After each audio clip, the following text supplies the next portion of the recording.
I don't know, like, she's out there. You're the Florida version of Sex in the City, JD. That's when I was smoking my cigar. Don't be an asshole today.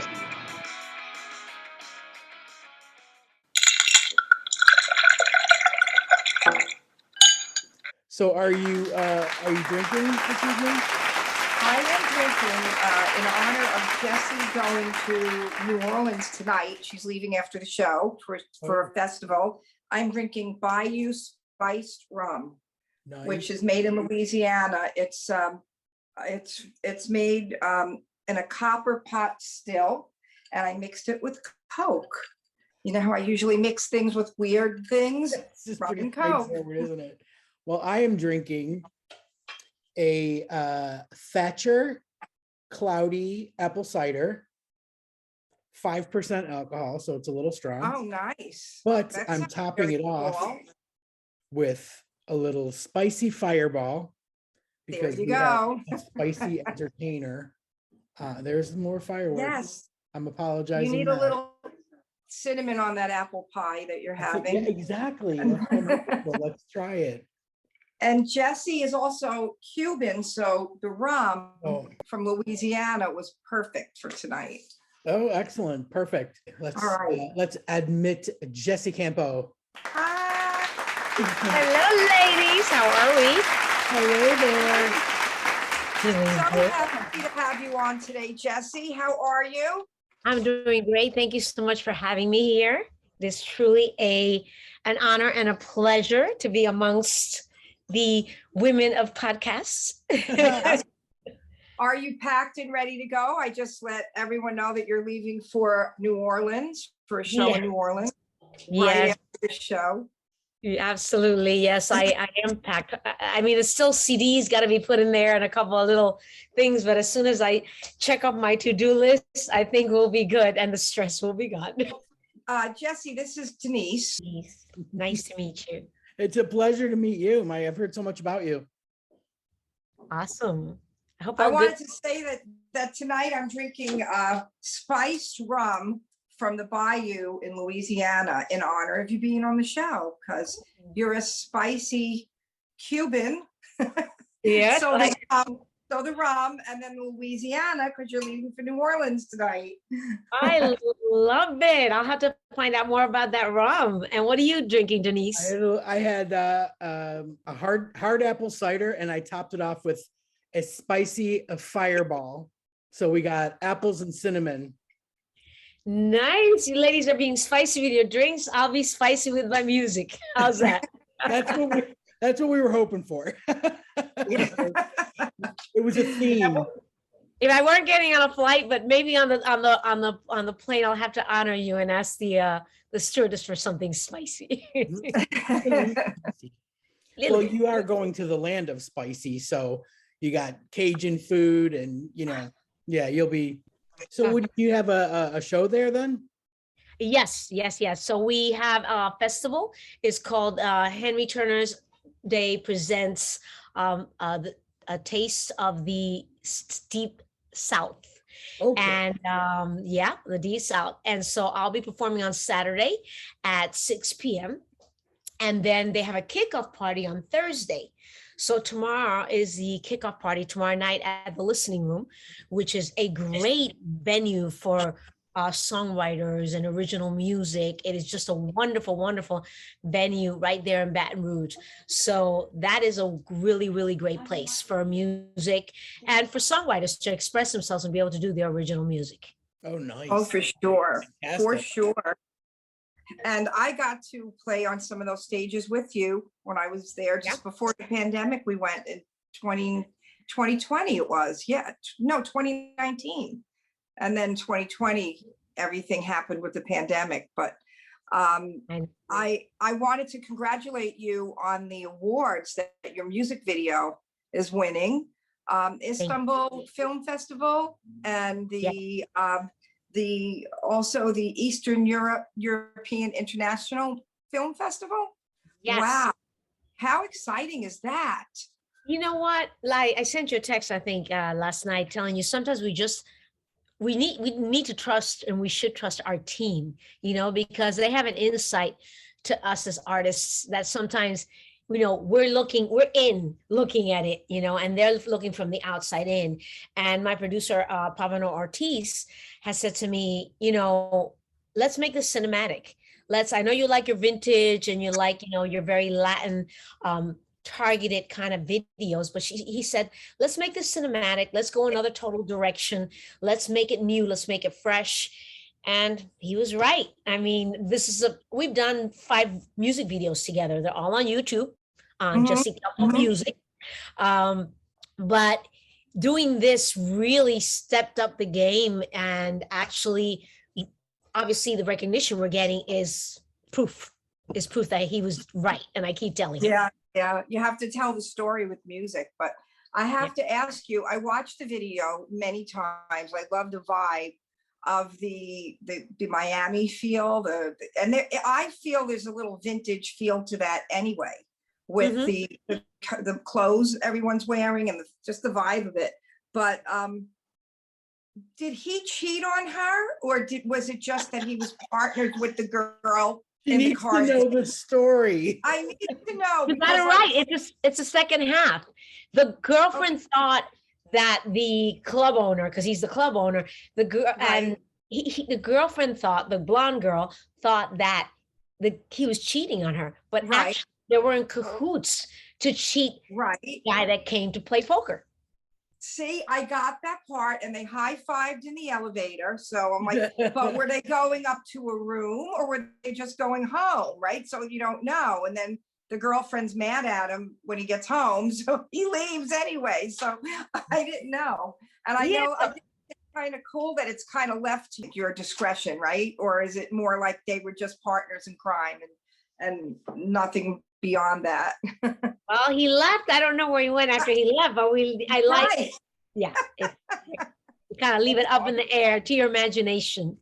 That's got a little Camille Cabello feel to it. How her videos, and especially the one with Ed Sheeran and Shawn Mendes, it was like this mini movie to the music. And it's like I love that. It totally sucked me right in. Yes. We got to tell a story with our music, and also leave the audience room for their own interpretation. It's a perfect blend of that. I would agree. Yep. Yeah, that's exactly what they achieved, because you're absolutely right. Where did he go when he left? We don't know. Told many people you were on the show today, and that you're going to be on, this will air Sunday, and I love your energy. Being on that trip in New Orleans was amazing. We did a music conference together there. What I really enjoy about you, Jessi, is you are the woman that straightens the other woman's crown, where it's such a cutthroat business, music, and sometimes it's really hard working with women in this business. And I just love the fact that you lift up whoever you're working with. And I've worked with usually the opposite. And, I just a handful of people that I still work with that are not like that. But I mean, throughout my career, that's kind of, I don't know if you find that. Do you find that in working in the industry, working with other women, that sometimes it could be a little, you got to watch your back? Tough business. It is a tough business overall. First of all, we're women dealing with men in a business that's dominated mainly by men. We still have women executives in the industry trying to catch up to how many women executives are leading major labels, So there's still that. So I think because of that, it makes a lot of women tougher than they need to be. And as women, we need to empower each other. We need to, for us to make ourselves stronger against already that situation that goes on within the music industry. Let's not tear each other down. So I'm a firm believer that if you see someone that's actually genuine, if you see someone that is really working really hard, and there's something, and I have acquired a lot of knowledge in front and behind the scenes in this business throughout the years. I had my own record label. I've managed artists. I've been a tour manager for my own band in Asia. So all that has made me be able to see the woman that just like myself is pushing really hard and hustling to make it. And then Yeah. through years of experience, then you can see the ones that are really genuine and the ones that, you know what, by giving this person, someone paying it forward is what I call, Right. someone helped me. It could have been a mentor. It could have been, a numerous, it could be anybody. But if someone helped me, I have a responsibility to pay it forward, and especially to my fellow women in the industry. However I can empower them and inspire them. That's just how I am, and from the heart. That's Well, you rare. That's inspire- rare, right? It's so rare. And you inspire me in so many ways. And being on that trip with you was really, when I got to know you, it was just really refreshing to see that. Something that was exciting for me that I mentioned to Denise last week was you wrote lyrics to one of my songs, and she wrote lyrics in Spanish, because the chords to this song, You Love Me Anyway, are very Latin, have a Latin feel. And I did a Latin version, but I didn't do it justice singing it in English. And it needed someone singing it in Spanish. And so Jessi comes to me with these lyrics, and I'm like, what do they say? What do you, how did you translate this? And it was a totally different story and much more sexy than the lyrics that I had. Mine were like intense, and yours was very sexy and Latin and cool. And we played that together. And that was a lot of fun to play that together. So hopefully we'll get this video going for that song down the road. We're working. Amazing. Jessi's working on getting that going. Yes. Absolutely. I think that would be a great thing. I mean, I walk into this open mic and there's this rock and roll chick, and she's playing this, this rock song with these great chord changes. And I'm going, that's a really good song. And then when she gets off stage, I'm like, wow, I love that song. It was intense and I love the song, and then I said, that's really cool. And she goes, well, I have a Spanish version. And I did a double take. What? Like Scooby-Doo, it's like I did a double take. You have a Spanish version, but that's a rock song. She goes, no, this and this happened, and a producer did this. I said, well, send it over. I'd love to give it a shot. I don't guarantee it's gonna have the same message, because it's different. You can't really do direct translations all the time. And I went ahead and gave it a shot. And the song is called Nada Sin Tu Amor, which means nothing without your love. But it's about this girl telling this guy how sexy she feels and towards him and for him. And then it translates. And did anybody videotape us when we were in New Orleans and I brought you up on stage? I thought somebody videotaped us through the song. I would like don't to know. see that. I have a couple of snapshots. I wish we did have a video. I'd like to see that too. I gotta see the guy from Boston that was there, maybe videotaped it, because I think, that is just, I thought when I brought her up and you see this contrast of both of us, I am, Right. the girl. I call her the Joan Jett, and it was quite a contrast, but we kind of morphed and gelled together into the feeling and the vibe of the song. And as a matter of fact, to let everybody out there, we want to go record the song. So we have a crowdfunding on Indiegogo. I have a crowdfunding that I put on Indiegogo so that we can fund just the production of the song, the promotion, the distribution, the whole bit. But I think I'm going to add a little more money on there so that we can add the video too. You just gave me a great idea. Awesome. Yeah. Yeah. It was funny because when we got up there, she asked me to play it with her, I'm like, by the way, what are the words? I never asked you what the lyrics meant, because my song, the English version is called You Love Me Anyway. And it's basically about unconditional love, that no matter how many times you hurt this person, they still love you anyway. And so that's the intensity. And then I go to Jessi, I go, by the way, what do the lyrics mean? And she goes, it's very sexy. Don't worry about it. Let's get up there and play it. That's what you want to hear. Yeah. I was intense. It worked. It was great. And it was a great experience. So thank you for bringing me into that, because I would have not known about that conference. It was fun. So I have a question. Like, if I wanted to donate to get this done, because I really want to get this done, I would just go to the crowdfunding website and Actually, search. yeah, what I'll do is I'll send you a link to Indiegogo.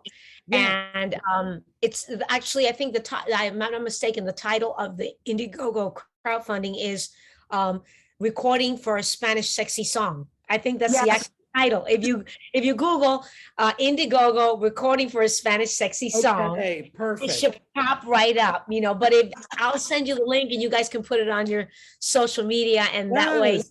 anybody that's watching this wants to see that rock and roll yeah. chick and the Latin chick, do this song, and I make it. might make this like, this is giving me life. I might, yeah, I I need to see this. The Spanish sexy American song is going to get funded from the UK. I could just see that. That's going to be a totally global, I'm gonna, effort. yeah, So- I'm gonna. Oh my God, that is so funny. I just think the contrast of the diversity is so wonderful, because right now, that music is taking a twist. When I first started writing and putting music out there in Spanish and English, people looked at me like I had two heads. It was like a bilingual song. We can't understand one half, we can understand the other half. And now you got artists, like Maluma and Madonna coming together, and and it's so amazing to see the growth of music, that what we're doing now it's the norm. Yeah. Yeah, for us. Definitely. exactly. Yeah, collaborations are like, Collaborate from two different genres and two different Yeah. songwriter inputs. I think it's the norm. It's the Yeah. norm. There's no barriers, I think, today, and I feel that there's no barriers. You can Yeah, I cross would them if you definitely. want to. Exactly. Yeah, There's that's the way. such a multicultural ethnicity melting pot over here, and I think it reflects big time in the music, and the funny thing is that I think most people kind of like have their taste, and they don't really go outside of that, like Right. if you're an Adele fan, you're gonna buy this album that's coming out, and you're gonna work on getting tickets, and you're all that stuff, like that's a given. But when you like, for me, like I sometimes there's just like, because I'm home during the day, there's nothing else on. You guys are gonna die laughing when I tell you this. There's nothing on during the day but like really shitty daytime talk shows and like reruns of Judge Judy, and you'd be surprised how much crappy American television they have on over here. But so I get really bored with that really fast. So I'll put on like a music video channel, and that's where I get exposed to what's out there now, because I don't drive, so I'm not in a car, and I don't have the radio playing all the time.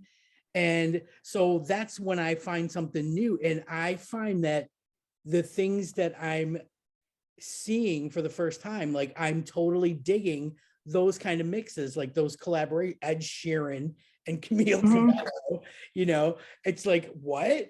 And like, weren't we all like into the Super Bowl when it was J-Lo and Shakira? And I mean, come on, it just takes it's getting it out there, the exposure. And I just don't see how anybody could like turn away from it. The beat, Oh yeah. you don't have to understand what they're saying, you feel it. You feel it. You feel it. You feel it. Music is an international language, Yes. and just like your drinks, ladies, it spices things up. Spicy. I'm so So happy. your dad was a singer, right? Your dad was a musician. Yes, my dad. Oh, Yeah, my dad was a famous Cuban entertainer back in the 60s in Cuba and then the 70s in New York. And so in the 60s, he performed in the Tropicana, a famous nightclub in Cuba. Wow. Yeah, huge. Back with in the days with Josephine Baker, the Rat Pack, Benny Moré, Rolando La Serie, Facundo Rivera, the Mambo Kings, Benny Moré, who's like the Frank Sinatra of Latin music, all these famous, iconic Latin performers. But then he came here to the 70s with my mom, and they both were performing then.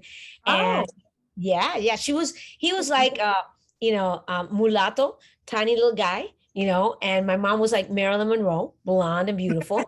And and this is what came out of the whole mix. And so dad, a little mix in there. And dad just in the 70s, they did the Palladium in New York with Tito Puente, with a lot of the Tony Bennett. They did a lot of great performances and some movies as well in Mexico. Awesome. My mother's mother owned a nightclub in way upstate New York, but it happened to be right across the street from the airport. So when Frank Sinatra, Tony Bennett, Sammy Davis, when they would have layovers, they would go to the bar, to the nightclub, and they would impromptu start playing on the set. Like they would just do it. Wow. Yeah. So I have pictures of my mother when she was little with Tony Bennett, and I have pictures of Nice. Sammy Davis up on stage.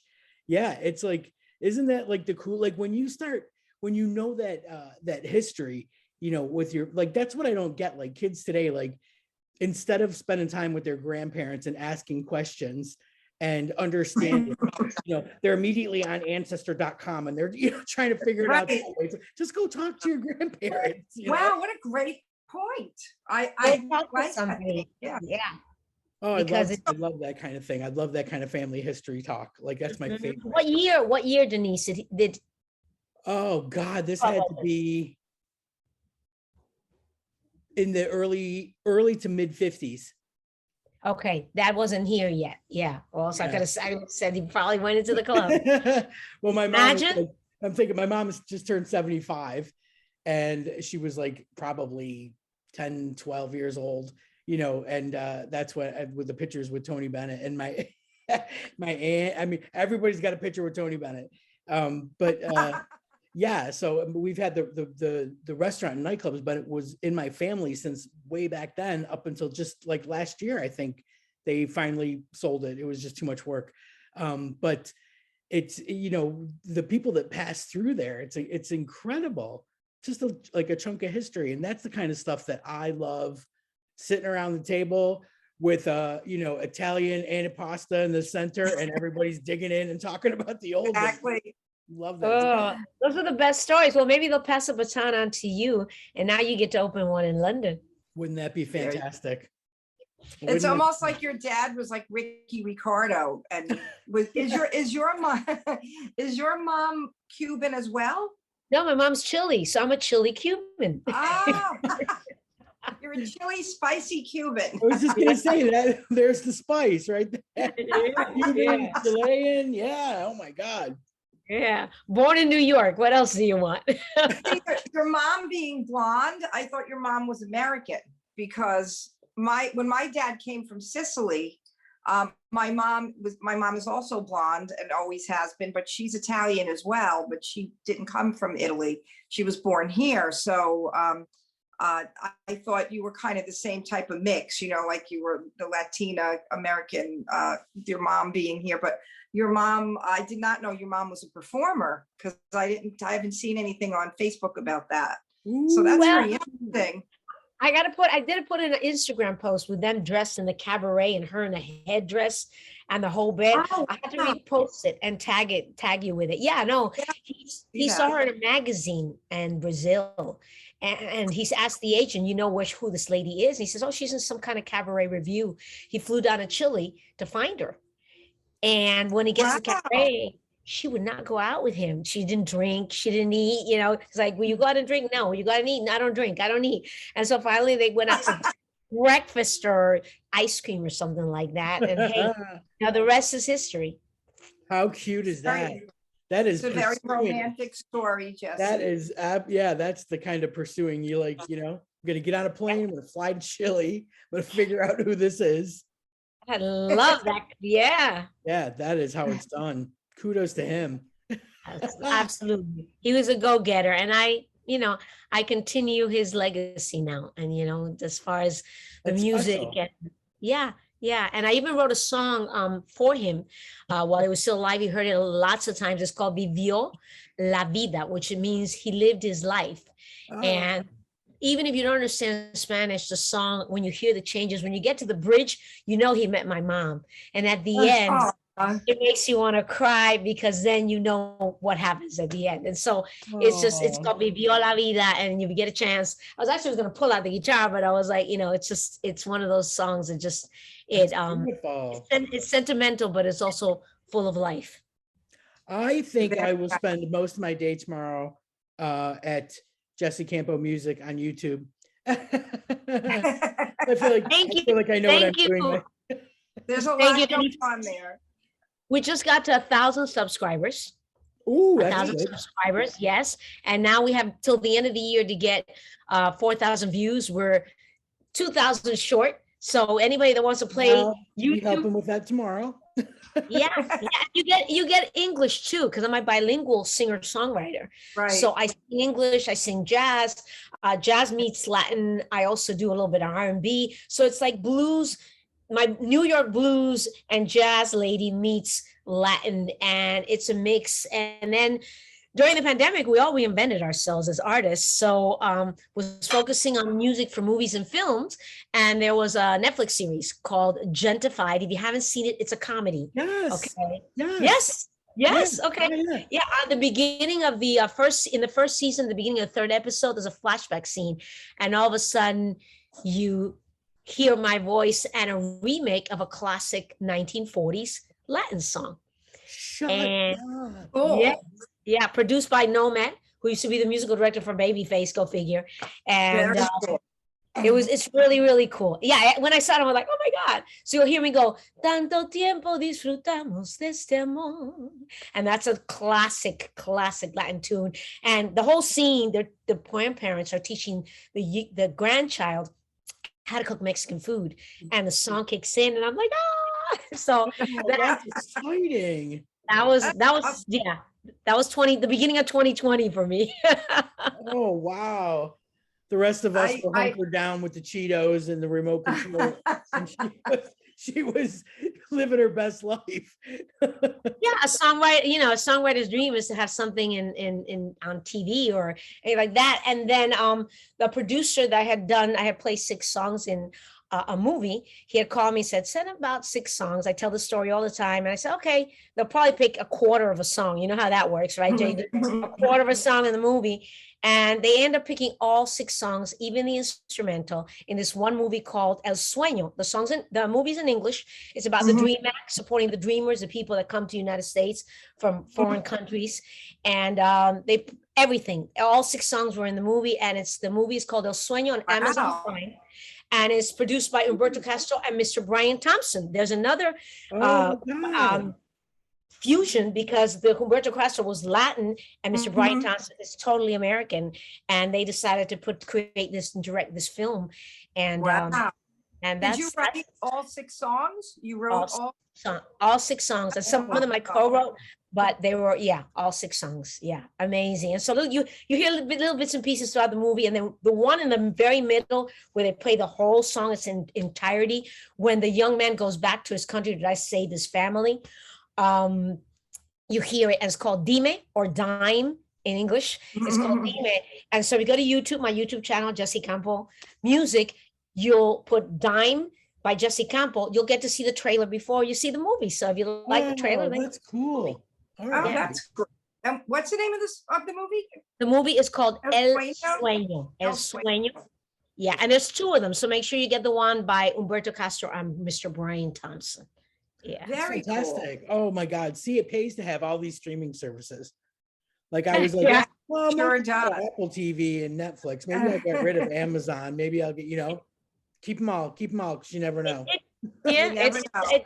it does. And actually the pandemic was, how can I say, it was enlightening for me, and it made me step out of my box. I was doing gigs and doing that. I went virtual. I totally went virtual. On March 8th of 2020, I went ahead and said, you know what? I'm not sitting in my house. So I went to my backyard, asked my landlord, can I play downstairs in the backyard? And she's like, yes. I started playing by the Intercoastal. I started doing my backyard concerts on the Intercoastal. Started with about 100 people maybe watching. And then before I knew it, there were thousands of people watching from all over the world. Yeah. How awesome is that? Blew me away. I got to tell you, really blew me away. And sometimes it was like really emotional, because we were all cooped up, and I was able to give people that couldn't leave their homes something to smile about. I got so many people that were like, I haven't left my house in so many days. I'm afraid to go out. Thank you for the smile. And I was like, I was religious with it. It was a gig for me. Every Wednesday I was on Instagram at 10 p.m. Every Friday at 6 p.m. I was doing the backyard concert, and it was on Facebook. It was safe. It got me through too. They thought I was helping them, but I was also getting through not being able to gig for 9 months. Yeah, we were like starved for entertainment. So if it weren't for you guys, Yeah. I don't know what we would have done. Yeah. Jay, I remember you saying you had people from all over clicking on it. I think it was like, I was just trolling for, to see what was going on. If anybody was doing anything live, I was like hitting people's virtual tip jars, Yeah. like whatever, like that. here's $5, like I'm so happy to see somebody, playing music. So yeah, I really think it was a very interesting time for musicians. I think you're right, because I did it from my studio, from my other bedroom, which is my studio. And I didn't do it as, you were very structured. You did it like religiously, and I wasn't as often as you did it. But I mean, I couldn't believe, like, I looked at I didn't realize that some of those got saved on Facebook. So I came across it yesterday because I was looking for a different video.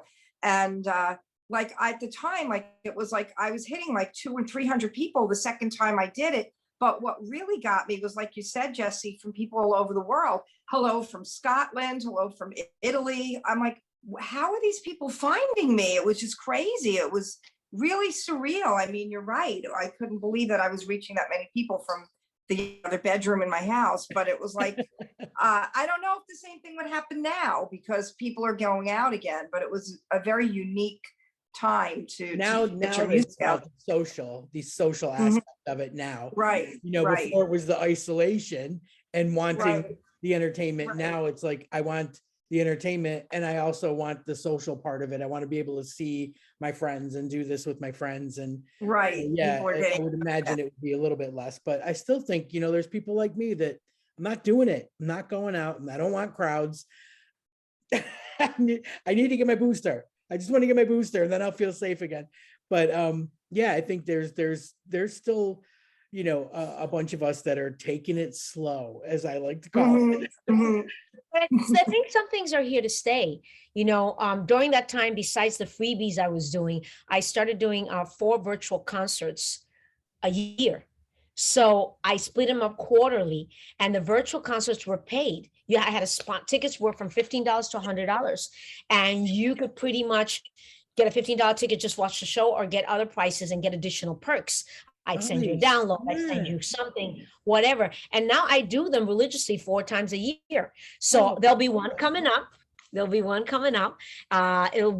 November 13th of this month. If you can't come to Louisiana, you can get a virtual concert show on November 13th. You'll go to eventbrite.com and put in Jessi Campo virtual concert, and then you'll be able to get a ticket and watch the concert, since that's fantastic. People are still not traveling. But not only that, I mean, Denise and JD, I think that besides the virtual concerts that's still sticking around, some things that are not going to leave, podcasts have grown into almost, people are picking up. I went back to school, by the way. I'm at Berklee School of Music. So I went back to Berklee School of Music during the pandemic as well to get my music supervisor degree.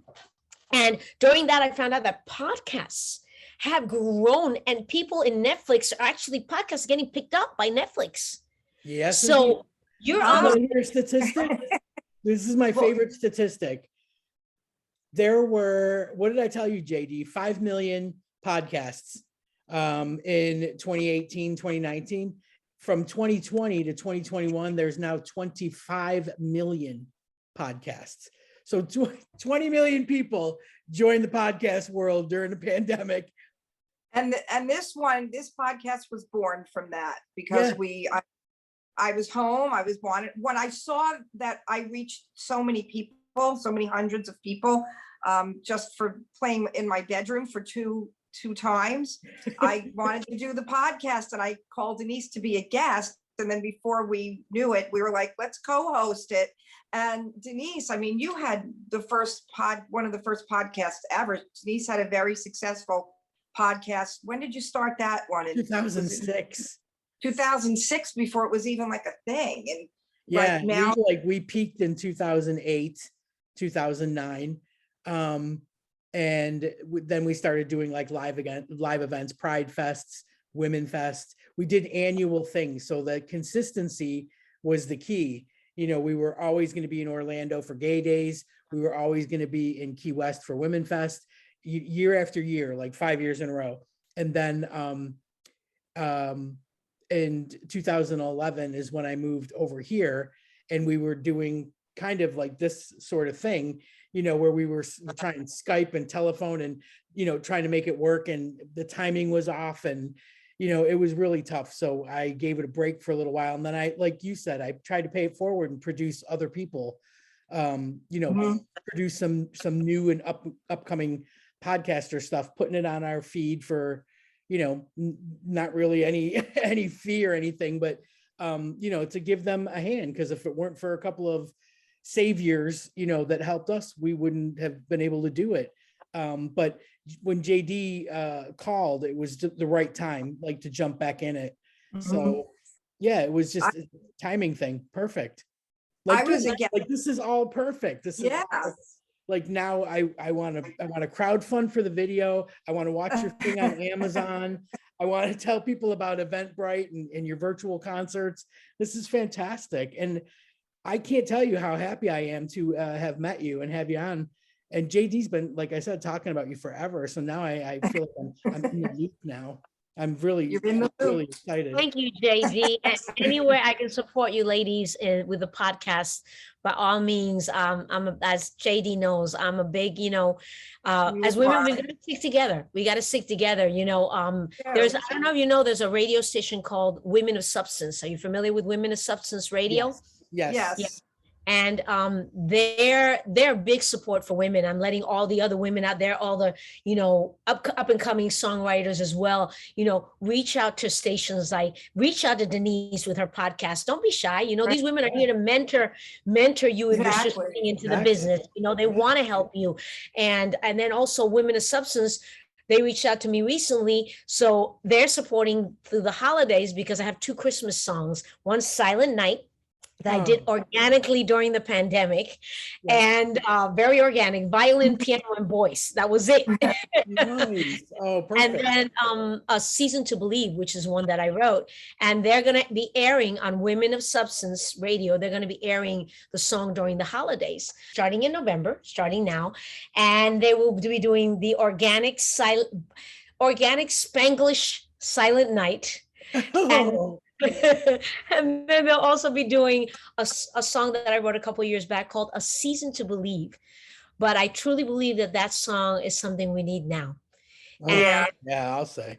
And it's got a little drummer boy beat behind it. It's in English, and it's just got some amazing, what they say in songwriting in Nashville, furniture, because it has these trees that come to life. And that's on my bucket list, not a bucket list, but that's maybe next year I'll do a video on that, but I need to go somewhere where there's snow. Oh no. In that video, I want to go to the snow. Come on, JD, come on. I always am like, come on, be in the video. Yes, absolutely. I just mowed the lawn this morning in 43-degree temperatures. Oh, I'm jealous. Jealous, Denise. It's nice. So do you work with Bree Noble from Women of Substance? As she started that station, right? Yes, and she's the one that spearheaded the radio station. Yeah, absolutely. Oh, fantastic. Yeah, they were playing my music years ago, like when I was doing the music, when I was touring for the troops. I should get back in touch with her. Maybe you and I should do our collaboration on that station. That would be cool when we get to it. It's really popular. Yeah. Like you were saying, like it's so nice that was even created to support. You know, there's so few avenues where you can actually go and people will help support you. Yes, it's really it's ridiculous how difficult it is to find support and exposure and like the things that you need. You do so much work in putting something together, and then where do you debut it? Where do you get people to see or hear it? It's so hard. That's one of the reasons why we do what we do, is because we want people to come to us when they have a project so that we also can share that with the people that we know and our listeners and our subscribers, because, that's what got me through, the years doing the podcast before this.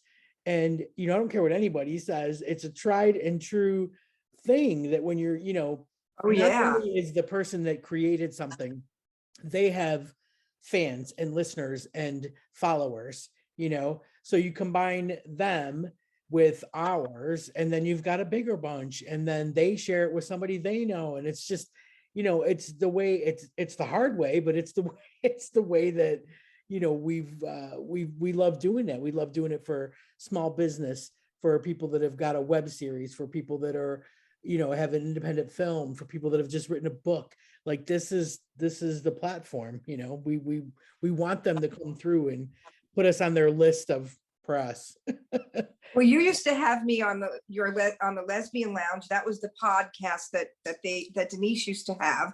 And when I was touring, I would like call in from wherever I was. So that was so exciting to do that. I still have the number in my phone. Was that your number? Found it. I just found the 877 number. Yeah. So, but what I wanted to say was, Denise, what let Jessi know is that from that podcast, from the Lesbian Lounge, Denise and her co-host have some of your memorabilia. Is that what it is, Denise? In the Museum of Herstory?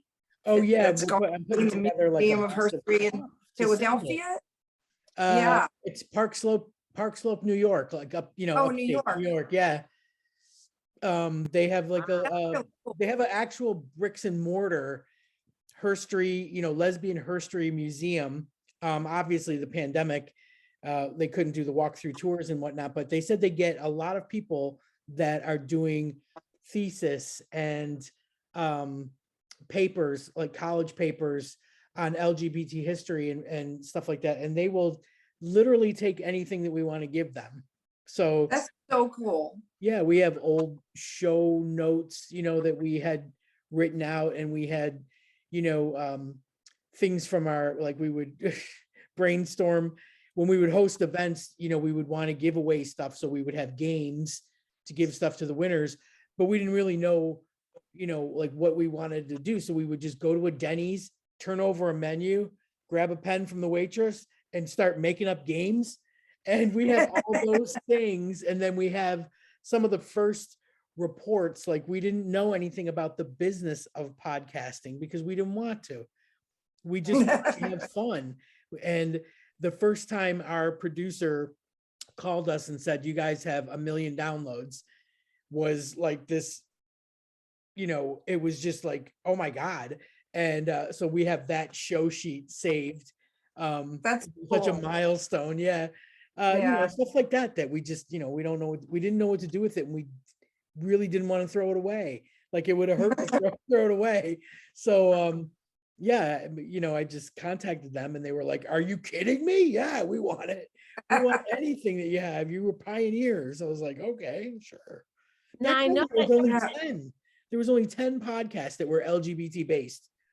Wow. your show. Now I know that your show, and I love the name Whiskey Rock Lounge, is available on Spotify. Are you also on Apple Music We're on and Spotify, Apple, Podbean, Stitcher, iHeart podcasts, pretty much anywhere where you can get podcasts.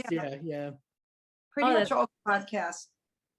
And YouTube, and we have a YouTube channel because, now we're doing this because people want to see the guests as well. And because we have a house mixologist that comes on once a month and makes us a cocktail, people need to see what he's doing and shaking and all that. And now we've added a new team member that's going to be bringing us some of the LGBT headlines over the past month. Once a month. Compile some juice for us. So we're building a team and we're building a, format, if you will. So we have a YouTube channel, and then we have any place you get podcasts, we're available. well, keep building. Absolutely. Yeah, we love it. I'm so excited that you were able to do this today. Thank you for taking time from your schedule between Miami and New Orleans, and fitting us in between.